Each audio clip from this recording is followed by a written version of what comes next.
ฝนตกนี่น้องเอ้ยชุ่มเย็นแล้วบัด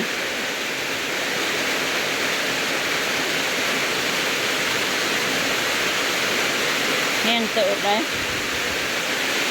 นอกจากกินแกงทำไมแล้ว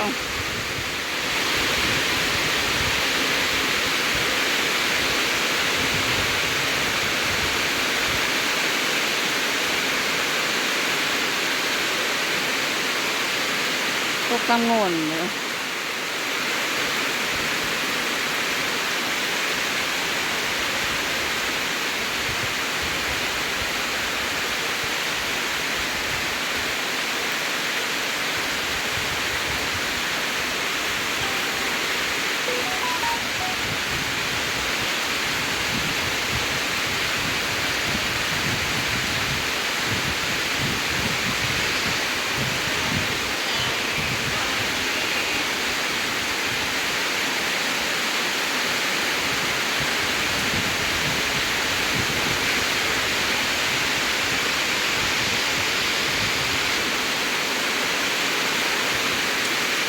มันทำความสะอาดคอกห้องน้ำมันนะ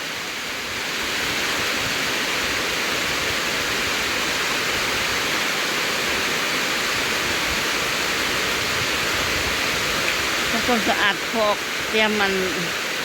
เอาหมูน้อยเขา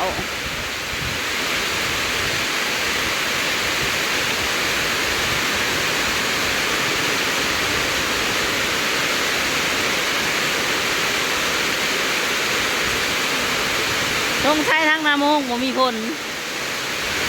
แก่จังป่างเลยคุณ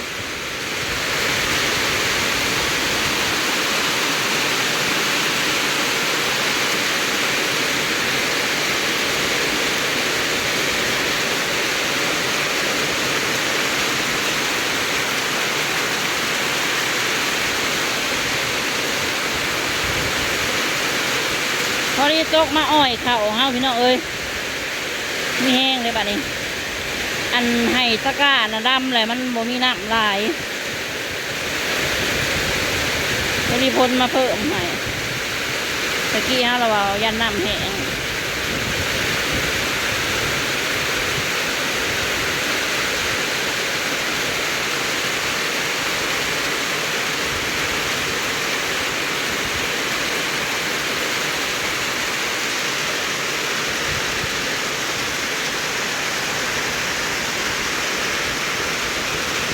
ใบตงน้ำไว้ใส่เนาะเดี๋ยวมือหนาก่อนเสียดบอลอันตงน้ำบริตงไว้กินแล้วตงไว้ใส่ถ้ามันระยะว่ามีผลแจ้ง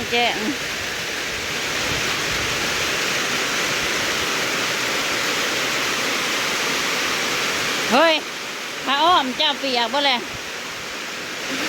เสื้อคานผ้าคานคนเอาไว้ห้องให้มูคน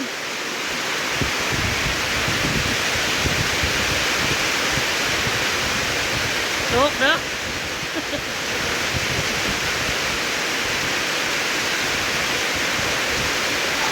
เอานอนพี่น้องเอ้ยเฉพาะอยากนอนแต่แท้พ้นตกนี่จ้ะนอนกำลังซื้ออับไปผัดมา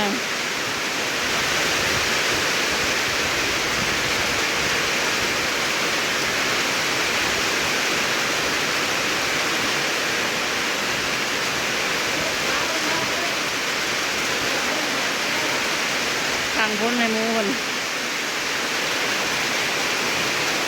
การพ้นสะอาด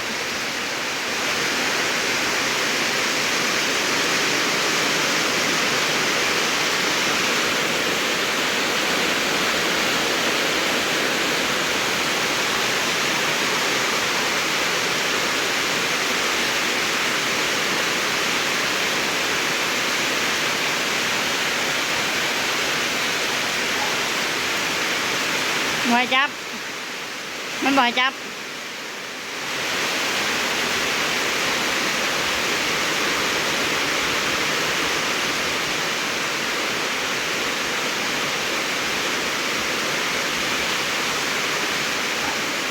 พอดีค่ะ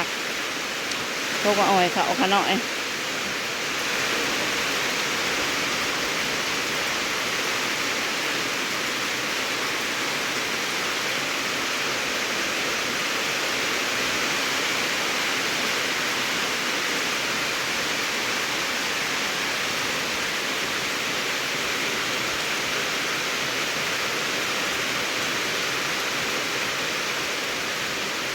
จักโมงเลย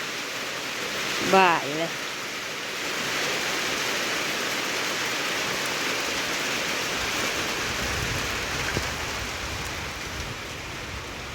ก็เกยโอ้เกือบคนทางตกตามโงนอะดิ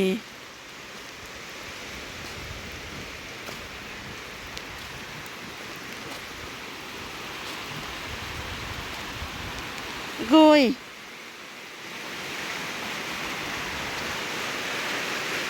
ตกตามโงนพุ่นแห้งพี่น้องไปพุ่นเลยนี่โงนนี่แหละน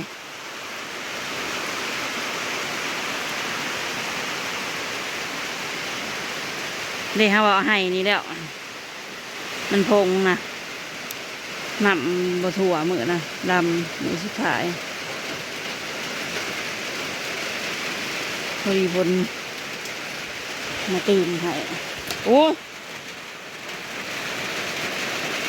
เกี่ยวก้นทาง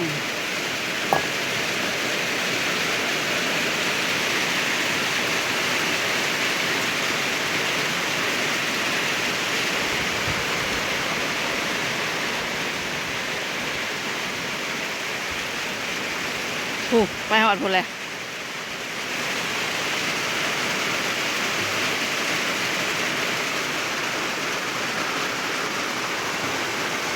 ตกตามโน่น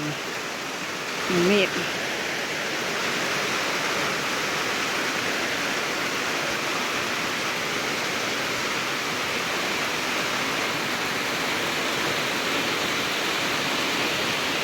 มาทางนี้เนาะเปียกเลยเด้นะ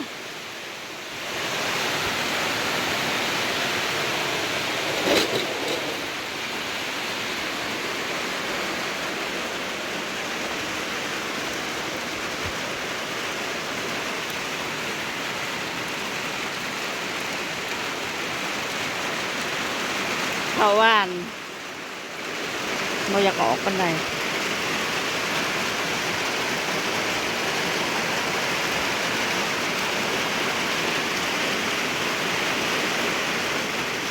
ทางเปื้อนอีกแล้ว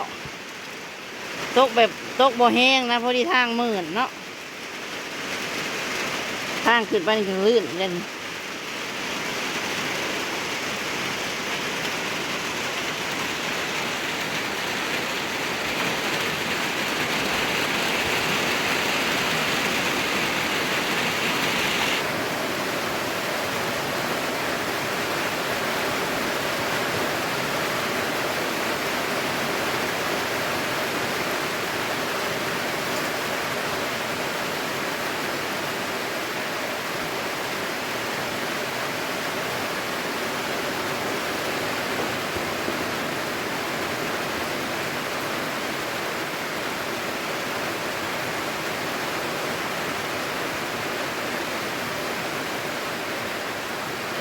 คุณโตผัดอ้าวบ้านนี้อ้าว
เราก็พอมินิมาพ้นจิตกแล้วนี่วะงานตกอีลี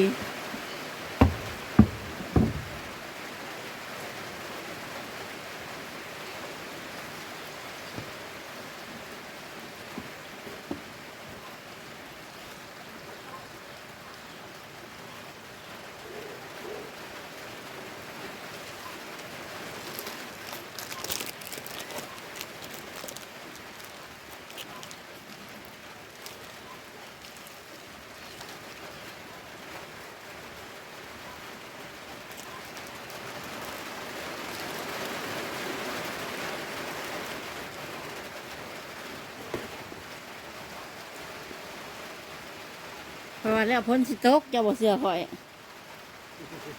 ขายดีไหมพี่น้องตกให้ลูกๆพี่น้องเอ้ยลูกเนี่ยมาจากมาแล้วก็ลุงมาแล้วดูดิใครเนี่ยจะเอาเห็ดแบบ กำลังผักผ่อนหย่อนอารมณ์ม่วน เห็ดแบบเอาลงก็ง่ายเอาขึ้นง่ายพี่น้องง่ายเอาขึ้นเอาคู่ขึ้นเชือกไว้สบายนิดนึง กำลังพักผ่อนหย่อนอารมณ์ คนขับรถ อื้อ ไป ๆ อะไรเนี้ยข้าวปั้นขอบคุณค่ะ เติมพลังหน่อยมะขาวเนาะคล้ายๆแบบคล้ายๆแบบขนมจีนเกลือและหมูอ่ะนะ เกิดแล้ว เอาเรียดออกมานี่สั่งว่า มันตกแล้วก็แดดออก พุ่นไปหอดเชิงบันอันน่าพวกเลยโอ้โหหนึ่งไปก่อนนะโอ้ คุณพ่อเขาป่าร้อนก็แค่แบบข้างแล้วข้าว พอดีมาอ่อยเขาไป มันลมพัดถึงบ่ แดดออกอันนี้ล่าสุดโอเคพี่น้องมาหอดนี้ก็ขอจบคลิปไปเพียงสำนี้ขอบคุณทุกคอมเมนต์เด้อ